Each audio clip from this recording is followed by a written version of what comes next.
ఉద్దేశంతో విచ్చేసినటువంటి గ్రామ సర్పంచ్ గారికి, అదేవిధంగా నాతో పాటు వదిలిపోయి వెళ్ళిన ఉపాధ్యాయులకి, మరియు ఇక్కడ పనిచేస్తున్నటువంటి ఉపాధ్యాయులకి, అదేవిధంగా మన ఎండిఎంఓలకి అందరికి కూడా నమస్కారాలు. మీకు మా శుభాశిష్యులు. నాది నేషనల్ లెవెల్ చెప్పారు, అదంతా మామూలని, అలాంటి గొప్ప వ్యక్తులకు చూసి నేర్చుకునేదని. బేసిక్గా మనమంతా మామూలే. నేను ఇక్కడ 2016లో ఫస్ట్ అపాయింట్ అయ్యాను. 16లో అపాయింట్ అయిన దగ్గర నుంచి 25 వరకు ఇది నా సొంత. ఇప్పుడు కూడా నేను పనిచేస్తున్న స్కూల్లో మా స్కూల్ అనే వచ్చేస్తాను. ఈరోజు వచ్చినప్పుడు కూడా ఒక 2 చిన్న ఇన్సిడెంట్లు జరిగాయి.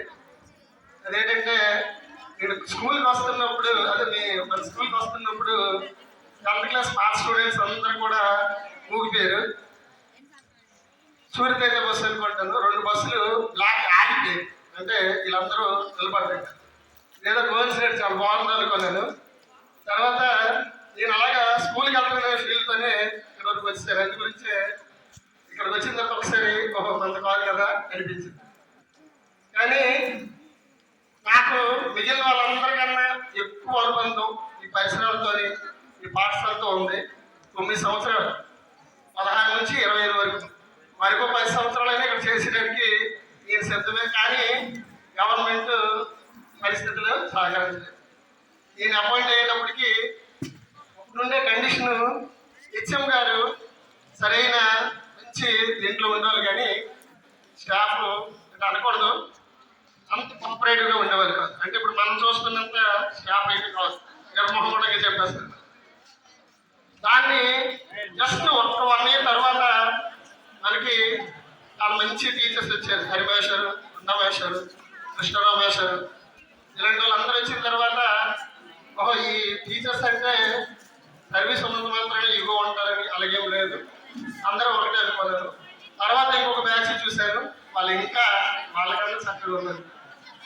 అయితే ఇక్కడ ఒక్కొక్క ప్రతిదీ నాకు తీపి గుర్తు అనుకుంటా.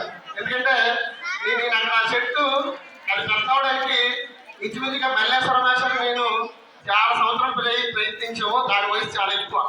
మిగిలిన చెట్లన్నిటికన్నా ఇక్కడ ఉండే బాబు చెట్టు వయసు చాలా ఎక్కువ.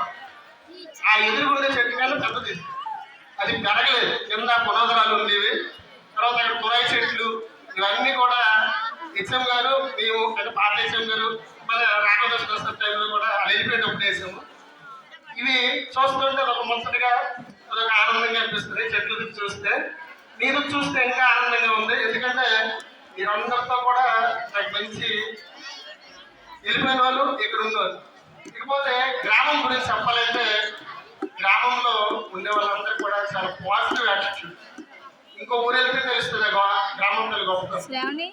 అమలపాడు అంటే జస్ట్ మనం సింపుల్గా పేరు కనపడుతుంది, కానీ ప్రతి ఒక్కరు కూడా పాజిటివ్ యాటిట్యూడ్. ఎందుకంటే అక్కడ నాయకుల తాలిగా పరిస్థితి, ఏదైనా సేవా దృక్పథం, ఏదైనా చేద్దామనే ఉద్దేశం. సరే, మనకి నేను వచ్చే కొత్తలో క్విజ్ పోటీలకు వెళ్ళాను. అలాగలాగా కొన్ని అనివార్య కారణాల వల్ల క్విజ్లకి వెళ్ళలేని పరిస్థితి.